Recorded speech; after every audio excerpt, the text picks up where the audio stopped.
Lying left hand for a pillow, on a shingled slant of the roof, there in the shade of the gable, staring at the cloud curdles and afternoon's blue pool, I seemed to see, between blinks, above the campus and myself, an instant piece of skywriting.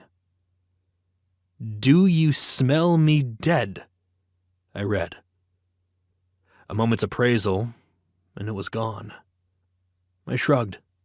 I also sniffed at the small breeze that had decided but moments before to pass that way. "Sorry," I mumbled to the supernatural journalist. "No special stinks." I yawned then and stretched. I had been dozing, had regarded the tag end of a dream, I supposed. Probably just as well that I could not recall it. I glanced at my watch. It indicated that I was late for my appointment. But then, it could be wrong. In fact, it usually was.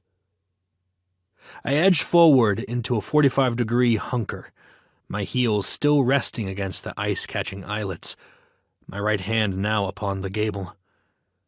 5 stories below me, the quad was a study in green and concrete, shade and sunlight, people in slow motion, a fountain like a phallus that had taken a charge of buckshot at its farther end.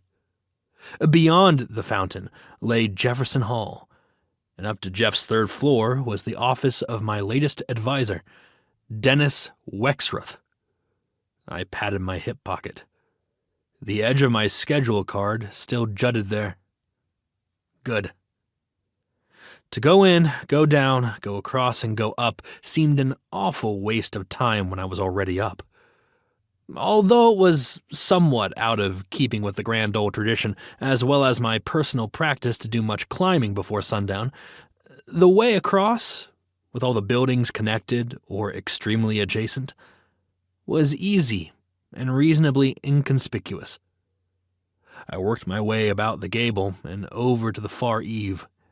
About 3 feet outward and 6 down, an easy jump, and I was on the library's flat roof and trotting.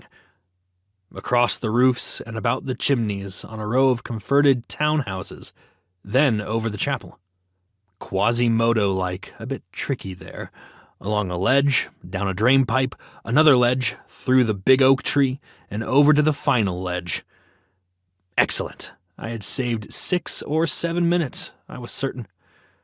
And I felt most considerate as I peered in the window, for the clock on the wall showed me that I was 3 minutes early.